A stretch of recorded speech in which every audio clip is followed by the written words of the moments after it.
retreat is coming to an end. This is our last full day, and we've been practicing together for about a week. And we may have had to undergo some hardships. There may have been pains in the body or pains in the mind. And I heard there may not have been enough food a couple days, or the food is very plain here at this retreat center, so having to undergo some privations, some hardships, things we're not used to. And yet, this is a very good opportunity. The opportunity to undergo these kind of external difficulties, something we don't always get the opportunity to undergo. Hunger is something we don't always get the opportunity to experience. So for those of you who may not be that familiar with the 8 precepts in terms of trying to go without dinner, then that may be a new experience, the experience of being hungry and having to adapt to those new types of feelings. And in the time when Longpo Cha was young, and even before that, when Longpo Mun was a monk, when he was alive, he passed away in 1949. So things were scarce. So sometimes food was scarce. Even things like robe cloth was scarce. And the monks had to constantly patch their robes out of necessity because there just wasn't any cloth, especially around the World War II time, before and after, especially after. Cloth was very scarce and hard to come by. So making robes out of rags was sometimes a necessity. So these days, these things are in abundance for us, but there has been times in history where these things, the 4 requisites, are scarce, are hard to come by. So just having to undergo a little bit of difficulty, sometimes it can be a good experience, it can be a good opportunity to reflect on these things, how good we actually have it. Or there's also, on this land, it's been discovered that there's like grinding holes in the rocks in some places. And I know when we went in a single file walking meditation and then sat on a rocky outcropping, and I sat on this one rock and I noticed there was one hole to my right and one hole to my left where I chose to sit.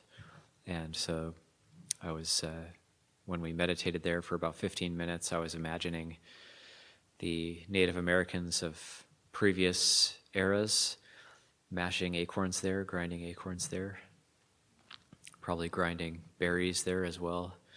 And of course, there's a lot of grinding holes in this area because there's a lot of oak trees. There's no shortage of acorns. So the very same trees, probably a lot of these trees are the very same trees that they were collecting acorns from and subsisting on those acorns. And if there was ever a time in the future, we've talked about this at Abhayagiri before, what if world civilization was to collapse? How would we survive at Abhayagiri? I'm thinking, well, we'd probably just collect acorns. And there's a lot of oak trees at Abhayagiri, and we'd be assigning that during the work period.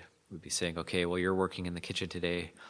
You're collecting acorns, and use those bags over there.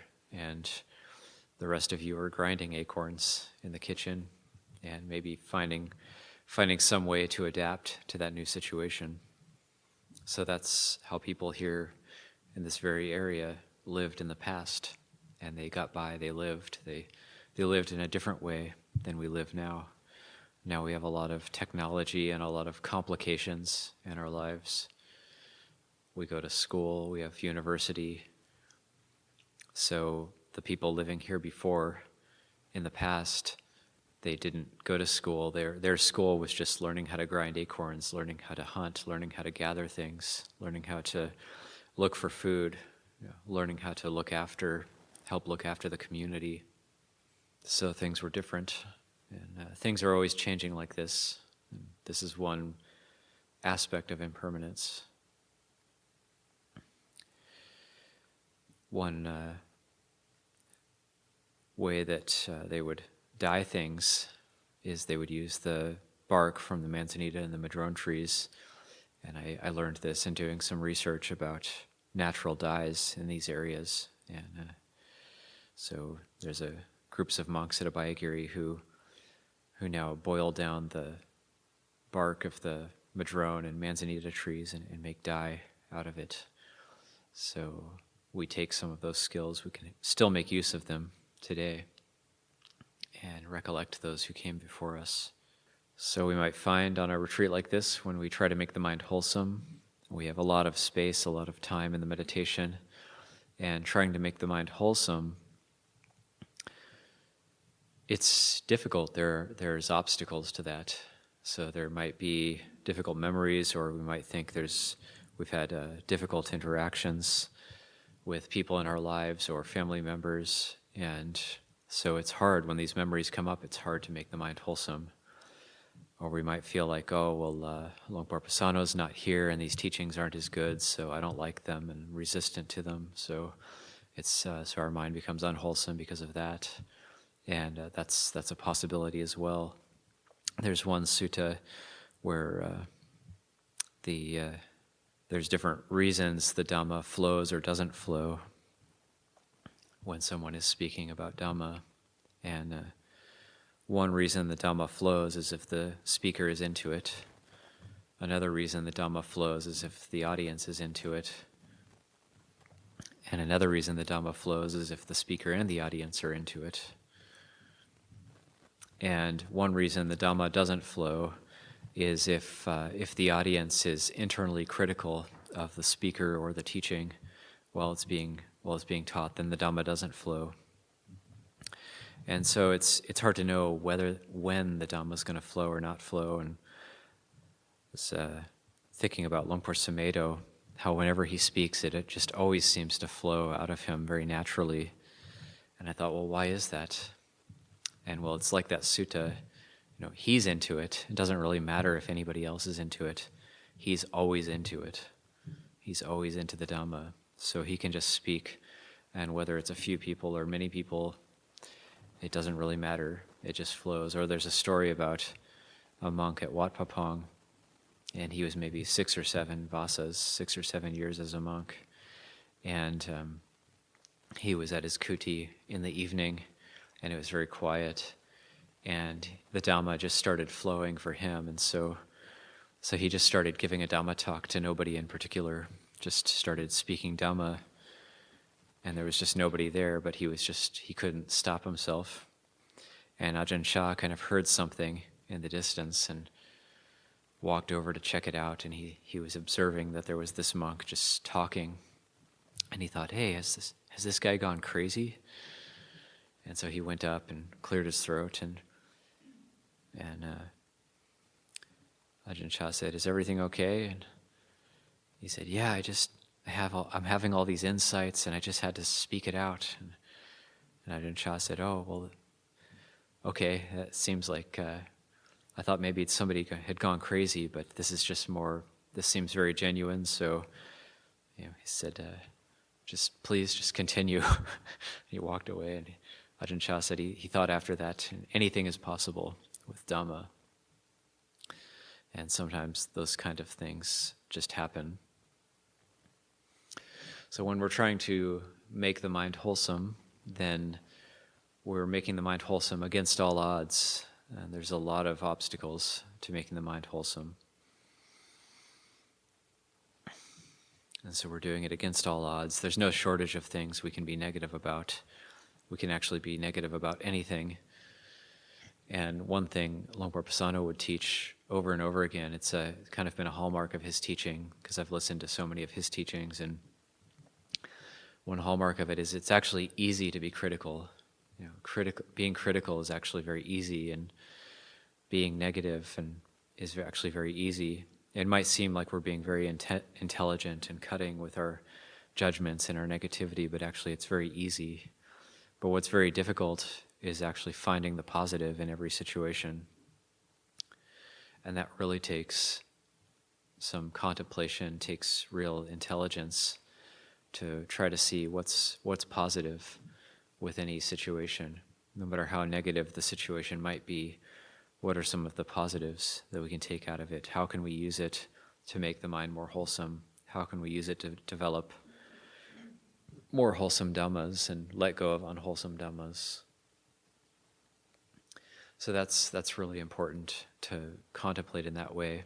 And there's a teaching of Sariputta where Sariputta is talking to the monks, and he's talking about how if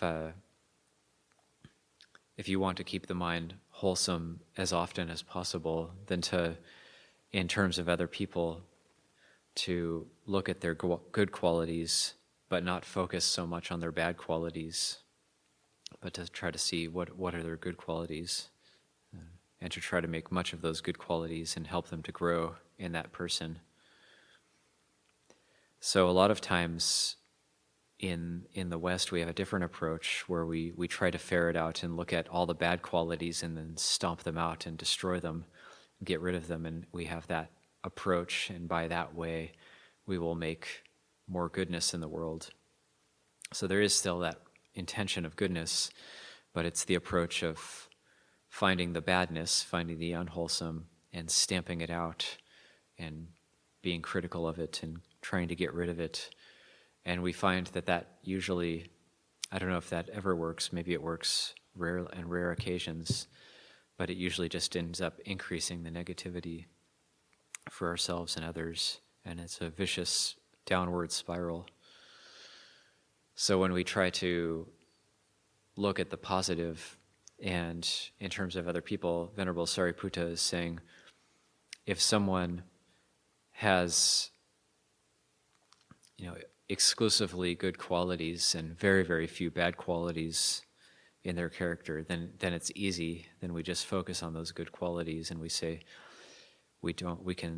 somebody might have some tic or some mannerism that annoys us. That might be like one of their only bad qualities, and yet they're full of good qualities. They're full of generosity, full of all sorts of good qualities. So it's easy for us to focus on those good qualities of that person. And then you might have another person who has half good qualities and half bad qualities, half wholesome qualities and half unwholesome qualities. And then we can try to ignore the unwholesome qualities and just make much of and focus on the wholesome qualities. And then you might have somebody who has maybe like 10% wholesome qualities and 90% unwholesome qualities. So somebody who has generally a bad character or a harmful kind of character, but they might have some good qualities or like a good-heartedness about them. So we try to focus on that and look at that and raise that up and try to make much of that. And then you have somebody who's only got a tiny sliver of good qualities and mostly bad qualities. And Venerable Sariputta said that just as a thirsty man might be walking down the road and he might find an ox hoof print with some muddy water in it, and he might carefully take his hands and lower his hands into that ox footprint and thereby get some clear water into his hands, and thereby he could drink. Just so if somebody has only a sliver of good qualities and mostly bad qualities, still you can try to find what is good about that person and actually try to make much of that and try to see that and focus on that. And then if somebody only has bad qualities, then that person is to be avoided. So that's the end of the teaching. But it's rare that somebody will have only bad qualities. If for almost anybody, then, and I think it's actually in reference, the Buddha also talks about this in reference to Devadatta, his cousin, the Buddha's cousin who tried to kill the Buddha later in the Buddha's life and tried to take over the Sangha. The Buddha said, as long as I saw that Devadatta still had a sliver of good qualities in his heart, I didn't give up on him. I still tried to steer him towards the wholesome, but it was only when that little sliver of good qualities disappeared from his heart and it was exclusively dark, did I stop trying to teach him. So So he uses that type of a teaching in reference to Devadatta as well. But of course, the Buddha, being the Buddha, he doesn't give rise to unwholesome qualities. So even towards somebody like Devadatta, who tried to kill him, he never had the slightest anger or irritation towards Devadatta. Of course, the other monks in the Sangha did. And so there's a very interesting, it was when the Buddha was 72, according to the commentaries, that this happened, that these events took place. Actually, the story of Devadatta is a very interesting story, and I think there's a lot we can learn from it, because Venerable Devadatta, he ordained with the group of, say, like Upali and Anuruddha, Ananda. There was a group of Sakyans that went forth, and Devadatta was one of them. And during the course of his time as a new monk and as over 10 vasas, as an elder, Devadatta developed psychic powers. So he actually developed a very wholesome and powerful mind, but he didn't break through to the noble attainments. And so later on, he started to develop what we call evil wishes, where he thought, well, if I could try to develop a stricter sect, I could actually take over the Sangha. And then, and it says, it's actually, there's a sutta where Devadatta has this thought in his mind while he's meditating, and he says, and then I will be the Buddha. So he has this thought, then I will be the Buddha. So I will take over the Sangha, and then I will be the Buddha. And so he has these thoughts, and he devises a plan whereby he's going to develop a stricter sect of Buddhism that on the surface seems more inspiring. So he goes to the Buddha to actually ask permission for this stricter sect to be formed, and knowing the Buddha will not give permission. So it's these 5 different points where he says, and they're inspiring on the surface. Like, he wants all of the monks to be, I can't remember the 5 points exactly, I think it's something like rag rope wearers. He wants them to all eat 1 meal a day. He wants them to all be, one of them is he wants them to all be vegetarian, so to give up completely eating meat. And the Buddha says things like, well, to each point he says, well, no, I allow this if it's optional. This rag robe wearing is optional, but I do allow robes given by householders, and 1 meal a day is optional as a special practice, but I do allow more than that between dawn and noon, and so on. And he says, I allow meat that is not seen, heard, or suspected, that was killed specifically for the Sangha. And so, but then a lot of the monks are inspired by these things, and so a number of monks actually end up leaving with Devadatta, and he goes and starts his own place. And then also King Ajatasattu is very inspired by this, particularly by the vegetarianism part of it, and so he decides to become a supporter of Venerable Devadatta, and so he sends 500 cartloads of vegetarian food each day to Devadatta and the 500 monks who left to live with him. And so, and it's very, very wonderful food, very like the best possible vegetarian food. And then they get so well supported by King Ajatasattu that they don't have to go alms round anymore. So they stop going alms round. And then, as the story goes, over time, all of the monks who were students of Devadatta started getting fatter because they weren't very active, and they were also sleeping a lot. So like one would go there and they'd be, I think the phrase in the suttas is like they'd be lolling around and just kind of not doing very much. And so they did get very well supported, and these things were inspiring on the surface, but then the effect wasn't so good. And then later on, Venerable Sariputta and Moggallana go to get the monks back. And it was mostly newly ordained monks who ended up being very inspired by these things.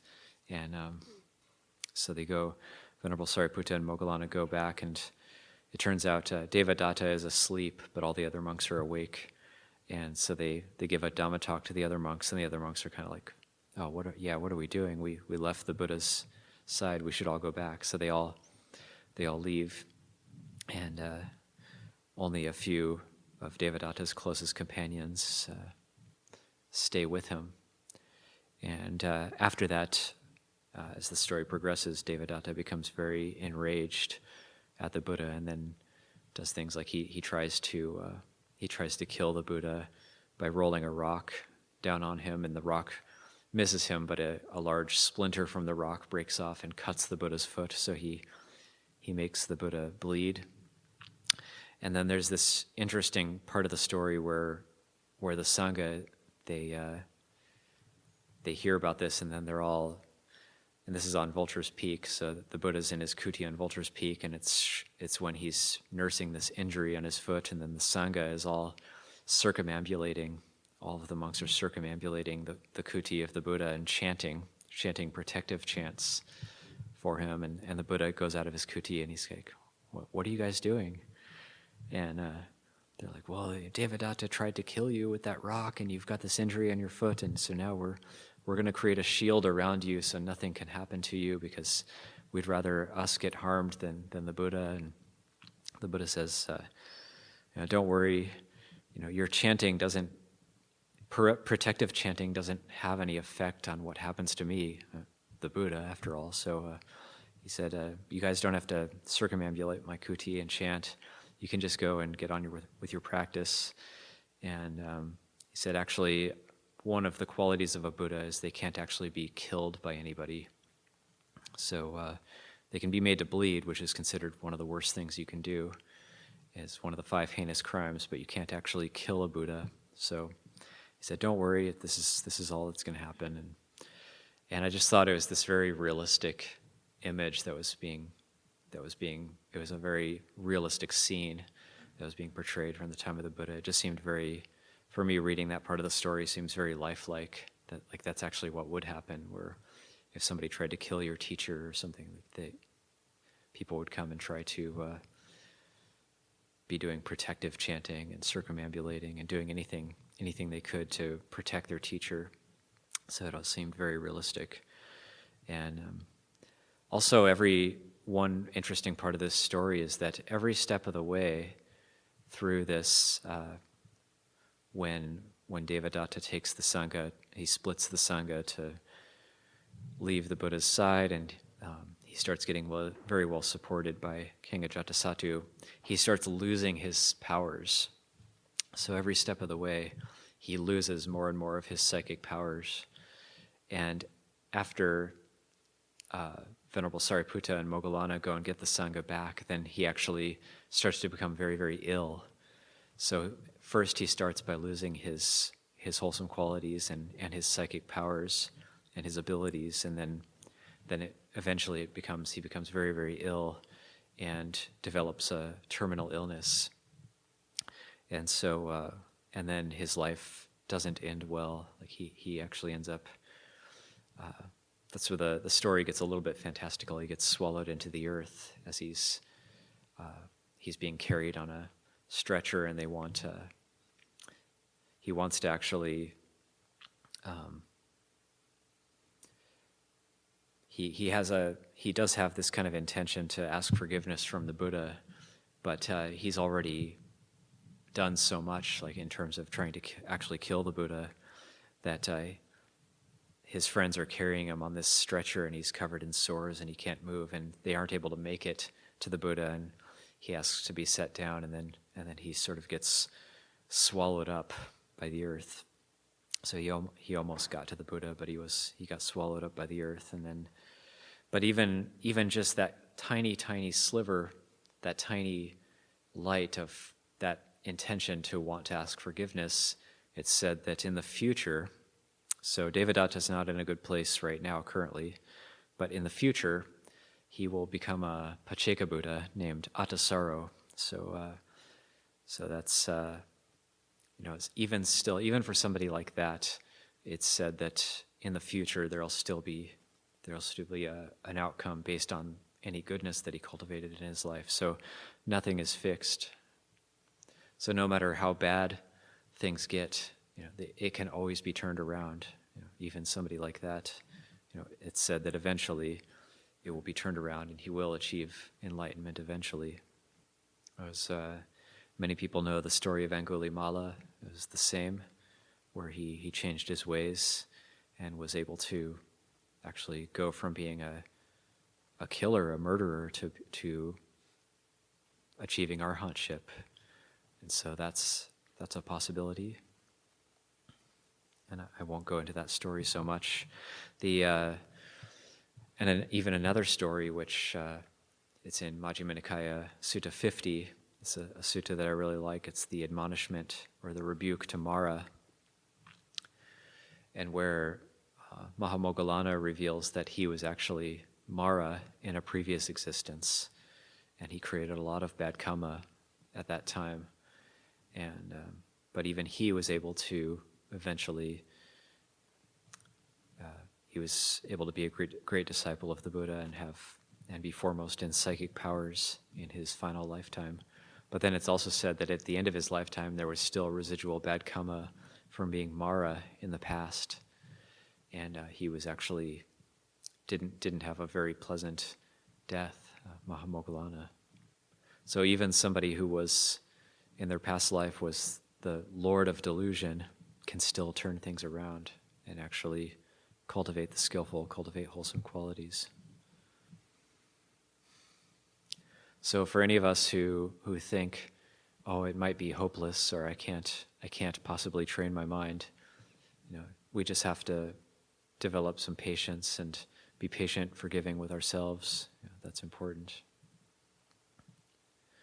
Sometimes the Western disciples of Ajahn Chah, they would go to Ajahn Chah and they'd be complaining that their practice wasn't developing. And so they may have lived with him for 1, 2, or 3 years and go and say, well, nothing's happening, my practice isn't developing. And Ajahn Chah would tell them, you have to be patient. It doesn't just happen quickly. You have to be patient. You have to practice for a period of time. Then things will start to develop. We can continue sitting for another 15 minutes. I think that's good for this morning, and just give more of an opportunity to enjoy the silence and the short time we have left together.